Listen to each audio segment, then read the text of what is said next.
Beleza. Então, a partir de agora a aula está sendo gravada. Quando eu coloco os slides assim em tela cheia, eu perco a visão do nosso chat ali, tá, pessoal?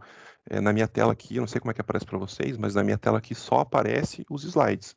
Então, caso alguém tenha alguma dúvida, pode interromper no áudio ou pode mandar ali no chat, deixar a dúvida por escrito, que daí no final, antes de a gente encerrar, eu vou lendo ali e a gente vai comentando sobre as perguntas, tá? Então, a aula de hoje a gente vai começar falando sobre o conceito de saúde de perspectivas diferentes, né? Hoje também é uma aula mais conceitual. Ao longo da história, as pessoas conceituavam saúde de formas diferentes em função de uma série de conjunturas sociais, políticas, econômicas, culturais, né? O próprio conhecimento científico avançou e fez com que esses conceitos fossem se alterando, né? E na aula de hoje a gente começa fazendo uma retrospectiva histórica, analisando esse contexto e esses diferentes entendimentos sobre o processo de saúde e doença. Então, os padrões de saúde, eles foram alterados ao longo do tempo, né? Em ciência, tudo se altera, né? As teorias científicas, de uma maneira geral, elas começaram a ser formuladas há muitos séculos atrás, né? Mesmo antes de Cristo, já se falava em teorias e conceitos de saúde. E é natural que esses conceitos e essas ideias passem por um processo constante de mudança e continuam em mudança até hoje.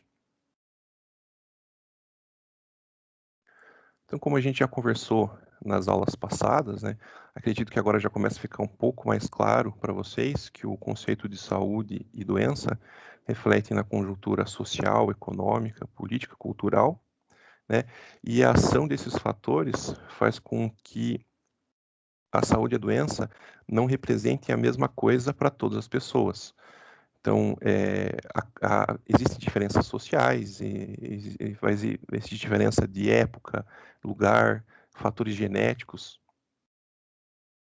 Você está mostrando os slides? Não está aparecendo para vocês? Não está aparecendo para mim também. Não? Então, deixa eu retornar aqui. Para mim não tá também. Para mim também não. Agora apareceu? Agora sim. Apareceu. Apareceu. Agora sim. Beleza. Certo. Estava aparecendo como se estivesse compartilhando, acho que foi um bugzinho aqui do software. Então, vamos recomeçar aqui rapidinho. Então, o tema da aula de hoje é o conceito ampliado de saúde. Esses modelos de atenção à saúde vai ser a continuação, vai ser para a próxima aula, tá? Então, hoje a gente vai falar só sobre o conceito ampliado de saúde e o conceito de clínica ampliada. Então, como eu já estava falando sobre as teorias científicas, né, que se alteraram ao longo do tempo, o conceito de saúde, a gente já falou nas aulas passadas, né, o conceito básico de saúde, que leva em consideração os fatores sociais, políticos e econômicos. Eu estava aqui nesse slide aqui, até vocês me informarem que não estava aparecendo. Então, a palavra saúde, ela vem do latim salus, significa bom estado físico, ou pode ser também uma saudação, né? Esse é o conceito mais básico e primordial que existe de saúde que se tem conhecimento, né? Após a Segunda Guerra Mundial, esse conceito mudou. Por quê?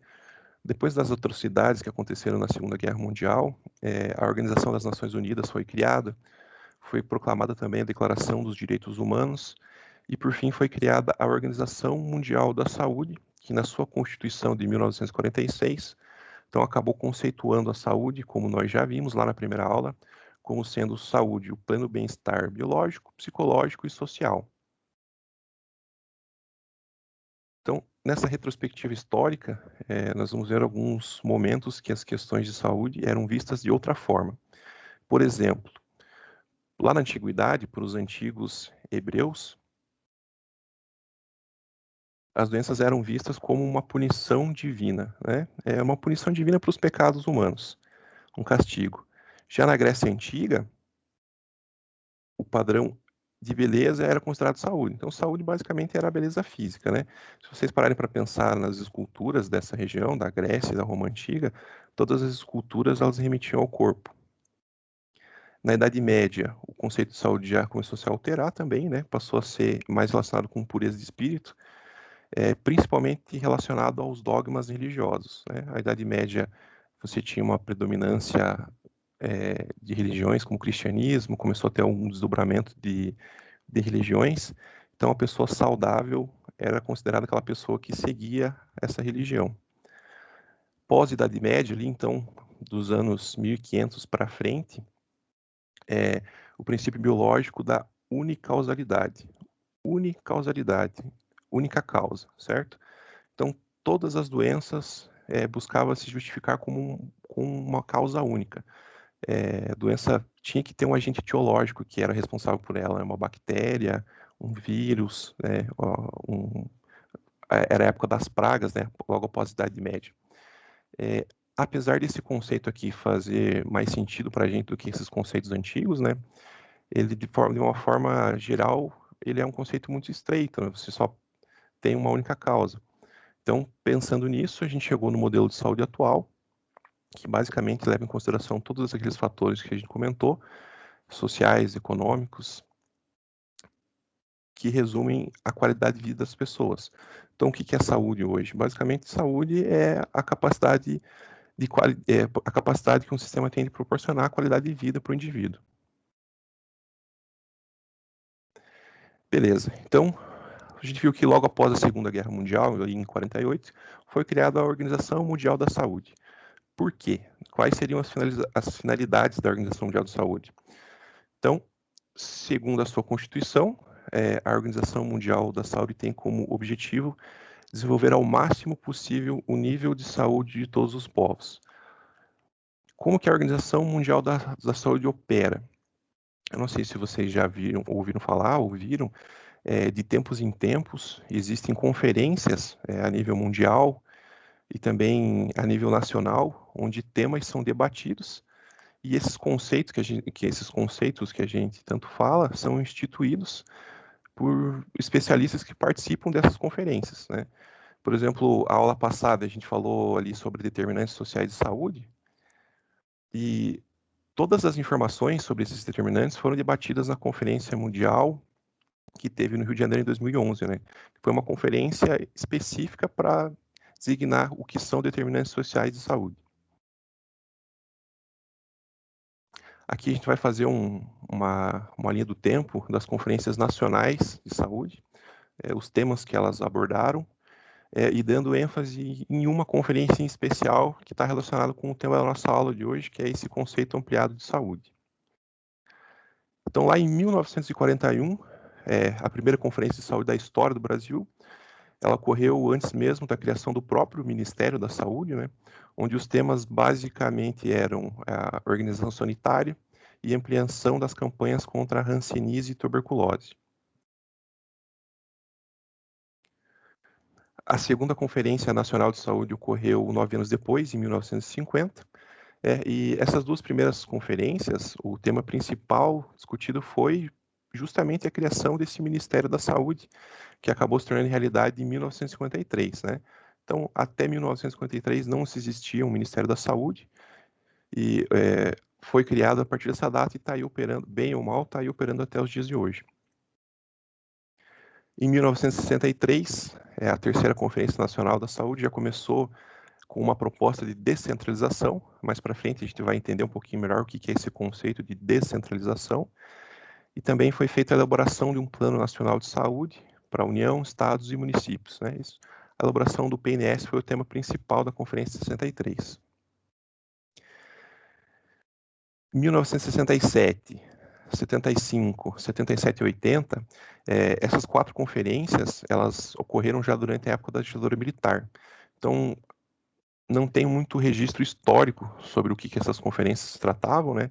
Elas são descritas mais como conferências tímidas na história da saúde.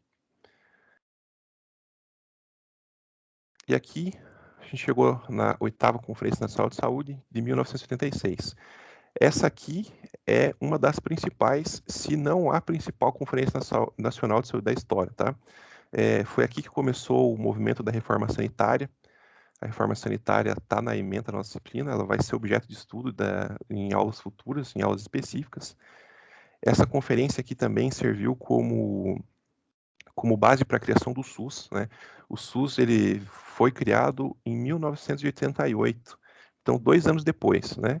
Foi em 86 que as diretrizes para a criação do SUS foram aprovadas e a saúde começou a ser reconhecida como um direito de todos E também foi nessa conferência que surgiu a definição ampla de saúde, né? Que é o tema da nossa aula. E o que seria, então, esse conceito amplo de saúde? Né? Saúde é a expressão das condições objetivas de vida, resultante das condições de habitação, renda, meio ambiente, trabalho, transporte, emprego, lazer, liberdade, acesso e posse de terra e acessos a serviços de saúde. Ou seja, é um conceito de saúde parecido com aquele conceito da Organização Mundial da Saúde, que a gente viu na primeira aula, levando em considerações já os determinantes sociais de saúde que a gente também viu nas aulas passadas. Depois da conferência de 86, a gente teve a 9ª Conferência Nacional de Saúde, em 92. A 9ª conferência ela teve como principal demanda a descentralização da saúde, que a gente falou lá atrás, né? Então, em 63, teve a primeira proposta de descentralização, e logo depois, as 4 conferências durante o período de ditadura militar, esse plano não conseguiu ser executado. Depois disso, teve só mais a conferência de 86, que foi uma conferência muito importante, né? Que surgiu o SUS a partir dela, que surgiram vários conceitos de saúde importantes a partir dela, só que acabou que esse plano de descentralização acabou ficando em segundo plano. Né? O que seria essa descentralização? A saúde descentralizada é uma forma de você dar mais autonomia para os municípios. Consequentemente, os municípios vão receber mais repasse de verba.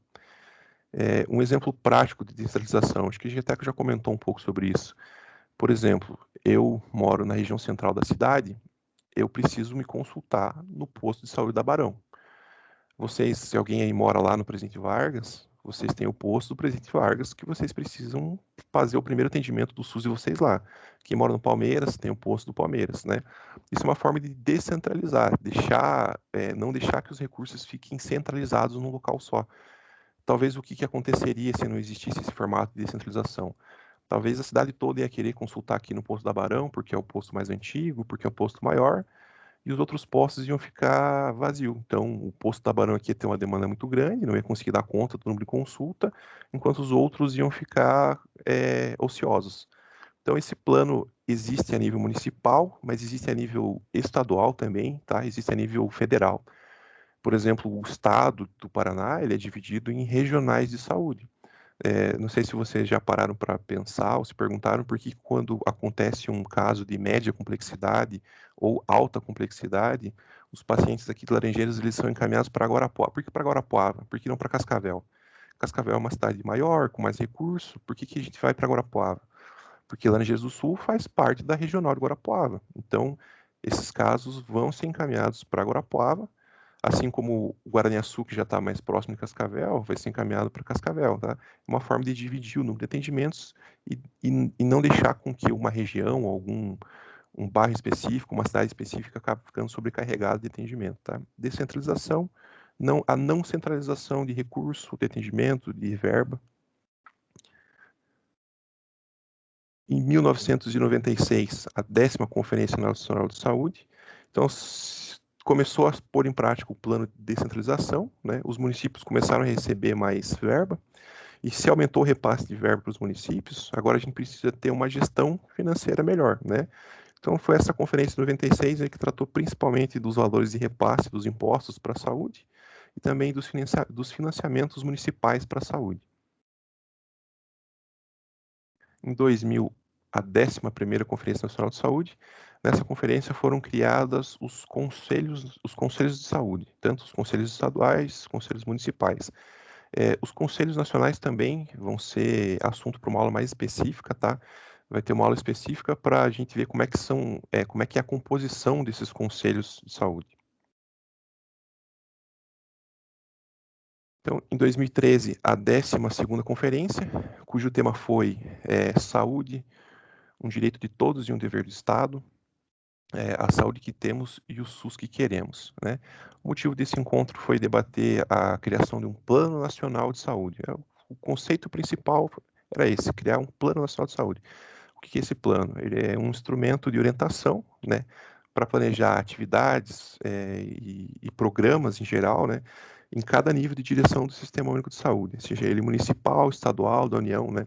Então, por exemplo, quando cria-se uma campanha lá de Novembro Azul, Outubro Rosa, tudo isso está dentro do Plano Nacional de Saúde. Então, para existirem alterações nessas campanhas, nessas demandas, o Plano Nacional tem que ser alterado.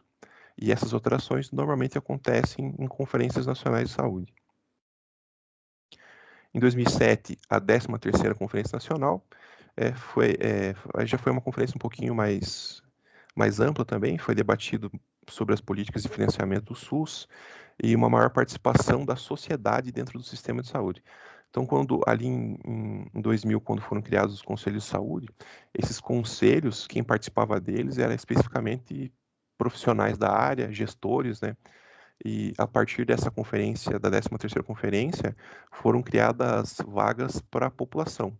Então, hoje, por exemplo, no conselho, até no nosso conselho municipal, tem lá uma vaga que é para um representante da população, tem algumas vagas que são para representantes de classes profissionais específicas, que não necessariamente são classes da área da saúde, né? Então, começou a ter um contato maior com diferentes áreas dentro desses conselhos. E a 14ª Conferência Nacional de Saúde, que foi em 2011, também foram debatidos assuntos mais amplos relacionados ao SUS, né? Alteração da participação social, financiamento, gestão da saúde e etc. Então, tenho em mente que, para nós, a primeiro momento, a conferência mais importante dessas foi a de 86, né? Que é após essa conferência de 86, que o conceito amplo de saúde foi criado. E, durante a discussão, foi observado que o conceito amplo de saúde mostra que uma situação de vida saudável não se faz só com acesso aos serviços de saúde, mas com condições de vida dignas. E qual que é a importância desse conceito ampliado de saúde? A partir do conceito amplo de saúde, também foi instituído a clínica ampla de saúde. Se você tem um conceito mais aprofundado do que leva em consideração a saúde do paciente, você tem que ter um tratamento mais amplo, né? O tratamento tem que ser de acordo com o que você tem como conceito de saúde. E como que a clínica ampliada funciona? Então, a equipe de especialistas na clínica ampliada, ela tem um diálogo mais profundo com o paciente, ela deve acolher as queixas do usuário, mesmo que pareçam não ter relação direta com o diagnóstico e o tratamento, pois é essa escuta que ajuda o próprio usuário a descobrir as causas do seu adoecimento. Então, aqui são abordadas questões como condições de vida, configuração familiar, rotina e outros fatores que possam influenciar na saúde do usuário.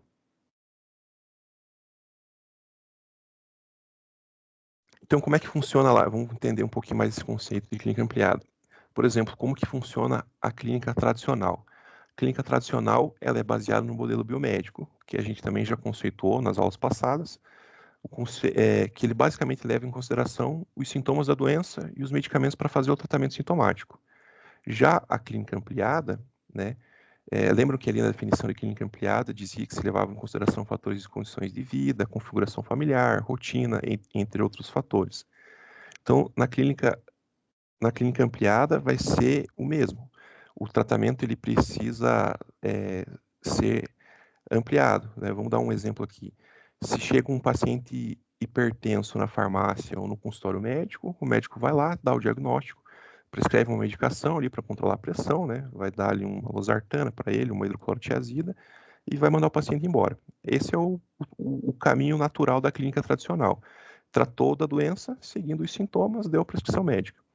Agora, a partir do momento que esse médico conversa com o paciente que tem hipertensão sobre, por exemplo, possíveis problemas emocionais que podem acabar alterando a pressão arterial dele, conversa sobre hábitos de vida, pergunta para ele se ele fuma, se ele bebe, se ele é sedentário, e acaba orientando ele para ter melhorias nesses aspectos, ele já está praticando aí a clínica ampliada, né? Então, a clínica ampliada ela visa uma melhoria na saúde do paciente como um todo e não só naquela patologia específica que levou ele a procurar esse atendimento.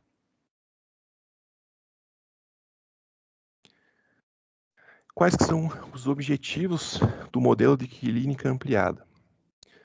Primeiro, modificar o sistema doença-sintoma como objeto de estudo e tratamento. né, tornando o tratamento mais amplo, com mais fatores sendo levados em consideração, com mais orientação para o paciente, né? E segundo, ela vai definir a intervenção terapêutica considerando predominantemente aspectos orgânicos.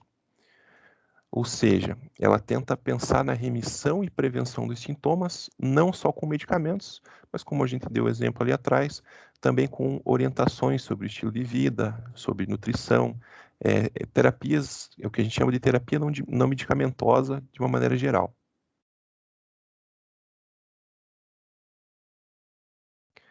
Então, o que a gente está falando sobre clínica tradicional, clínica ampliada, mas o que é o conceito de clínica? Fazer clínica é avaliar riscos e, em função disso, intervir com recursos terapêuticos específicos, sejam eles medicamentosos ou não, conforme o caso e sua fase. Então, esses recursos terapêuticos seriam aqui medicamentos, educação em saúde, visita domiciliar, orientações dietéticas, etc.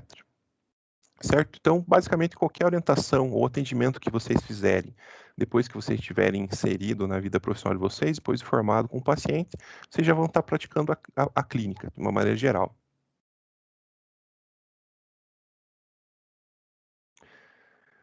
Então, o conceito de clínica ampliada, ele parece ser muito mais eficiente que o conceito de clínica tradicional, certo? Você tem um tratamento mais completo, você tem uma receptividade pelo paciente maior, mas quais seriam os desafios para que esse modelo de clínica ampliada fosse aplicado, né? Os desafios seriam a baixa adesão, dificuldades com complexidade, dificuldade com danos, profissionais de saúde capacitados, treinados para exercer esse tipo de clínica, né? O método da clínica ampliada, ele é cada vez mais estimulado dentro da saúde pública, mas infelizmente a gente sempre ouve comentários do tipo que se eu quisesse ouvir as pessoas, eu teria feito psicologia, né? Por que eu preciso fazer isso dentro de uma consulta médica ou do atendimento farmacêutico, né? Às vezes as pessoas acham que ficar sabendo da situação social da pessoa, da situação afetiva da pessoa, não vai adiantar de nada. Tem muito profissional ainda que tem essa ideia pragmática que a doença tem que ser tratada com um medicamento, né? Isso está acontecendo cada vez mais, inclusive em doenças mentais, né? Às vezes a pessoa pode ter o problema dela resolvido, uma depressão resolvida de uma maneira não medicamentosa. Muitas vezes ela procura um atendimento médico e o médico já prescreve um antidepressivo para ela ali, sem critério nenhum. É assombroso o quanto de medicamento psicotrópico, o quanto que aumenta a dispensação de medicamentos psicotrópicos de uma maneira geral.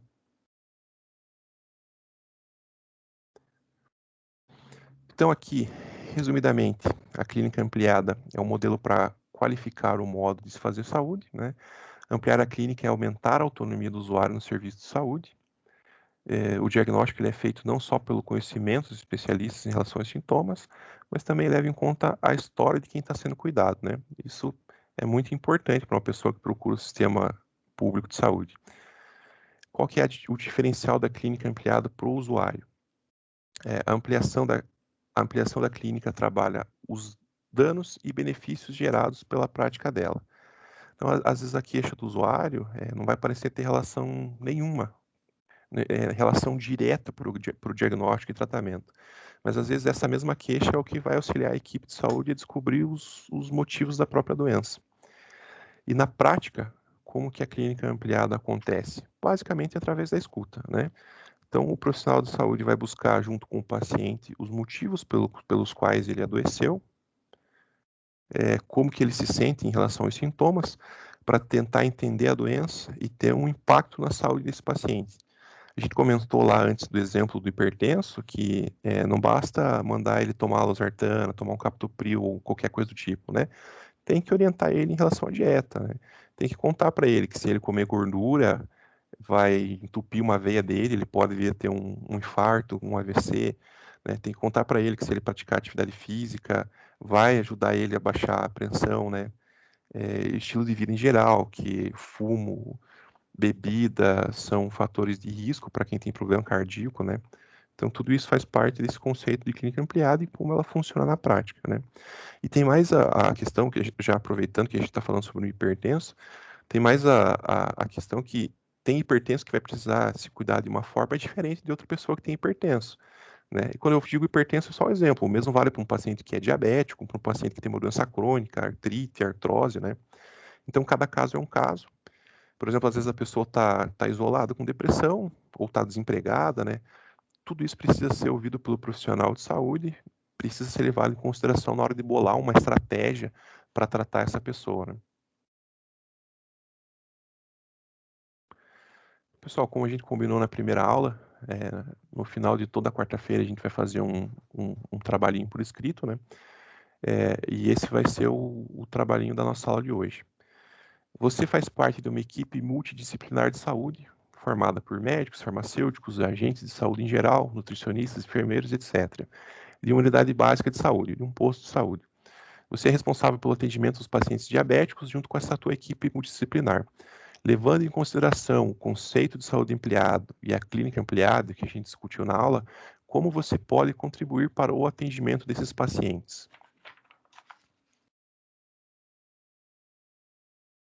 Pessoal, vocês preferem fazer essa atividade hoje já e me mandar por e-mail, ou vocês querem um prazo um pouquinho maior, já aproveitando que nossa próxima aula é só na segunda-feira, para fazer essa atividade? Eu prefiro Eu não estou entendendo. Estar em casa foi um desafio. Oi, desculpa, alguém falou por cima? Deixa eu abrir de novo aqui. Uhum. Pessoal, alguém tem alguma dúvida? Quer aproveitar para perguntar alguma coisa antes de a gente começar a atividade?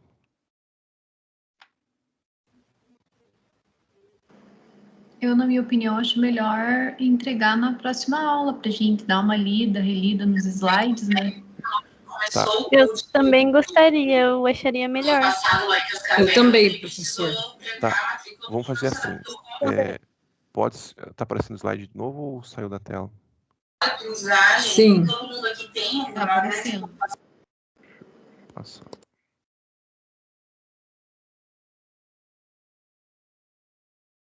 Tá, pode ser então até sexta-feira. Vocês acham que vocês conseguem entregar essa atividade? Vocês podem me mandar por e-mail mesmo, tá? Faz um arquivo de Word ali e anexa no meu e-mail pessoal e manda. Que daí, se vocês me mandarem até sexta-feira, esse final de semana eu não tenho plantão. Na semana passada eu estava de plantão, aí eu consigo já dar uma corrigida e a gente agrupar as ideias que vocês me mandaram para a gente começar a aula que vem conversando um pouquinho sobre as respostas que vocês me deram, tá? Pode ser então até sexta-feira à noite? Pode ser, sim. Sim. Pode ser, prof. Tá, beleza. A aula de hoje também foi um conceito bem curto, bem rápido, né? Próxima aula a gente vai começar a falar sobre os modelos de saúde. Alguém tinha dito que não entendeu? Ficou algum conceito um pouco vago? Passou alguma coisa muito rápido?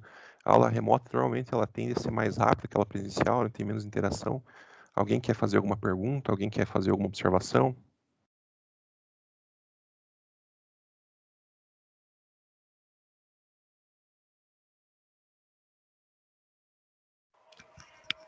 Da minha parte, não, prof.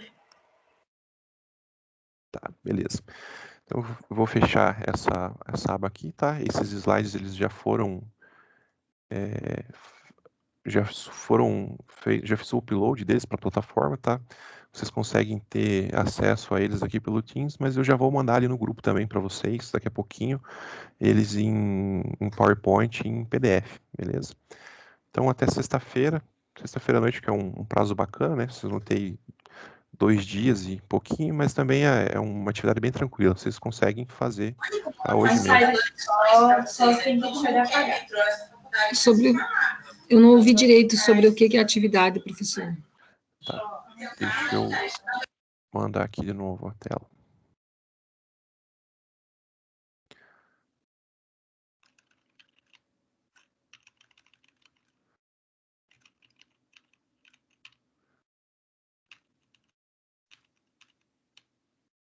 Tá, então a atividade da aula é essa aqui, tá? Vou repetir para vocês. Você faz parte de uma equipe multidisciplinar de saúde, formada por médicos, farmacêuticos, agentes de saúde, nutricionistas e enfermeiros, de uma unidade básica, responsável pelo atendimento dos pacientes diabéticos da cidade. está escrito errado aqui, levando em consideração o conceito de saúde ampliado e a clínica ampliada, que foram os conceitos que a gente pontuou na aula, como você pode contribuir para o atendimento dessas pessoas, certo? Então, a gente falou que o conceito ampliado de saúde é mais que o atendimento medicamentoso, certo? Eu não vou cobrar que vocês saibam quais são os medicamentos que você tem que dar para um diabético, né? Não é, por enquanto, não é nem a obrigação de vocês. Mas pensando nesse conceito amplo de saúde que a gente falou, que o tratamento não é só a parte medicamentosa, é sobre ouvir o paciente, sobre orientar ele, certo? E relacionado com a diabetes, né? Vocês vão ter que fazer uma pesquisinha rápida sobre diabetes, o que vocês podem fazer para contribuir para o atendimento dessas pessoas, tá? Então ficou combinado que a resposta para essa atividade vocês vão me mandar nesse e-mail aqui, tá? Meu e-mail pessoal, até sexta-feira à noite, até final do dia ali, beleza? Podem digitar num arquivo do Word, podem fazer em PDF, podem me mandar diretamente no e-mail ali, fazer a resposta no cabeçalho do e-mail. Depois eu vou reunir as ideias que vocês me mandaram e a gente vai debater elas no começo da próxima aula, tá? Certo, pessoal? Ficou bem claro agora sobre a atividade, sobre a aula? Ficou alguma dúvida, alguma coisa para trás? Tudo certo. Oi? Assim, a gente tem que fazer manuscrito e enviar uma foto ou pode ser digitalizado? Como vocês preferirem. Se vocês puderem fazer digitalizado, já fica mais fácil, eu acho, né? Fica mais fácil para Beleza. vocês e mais fácil para mim também. Pode fazer digitado direto. Ok.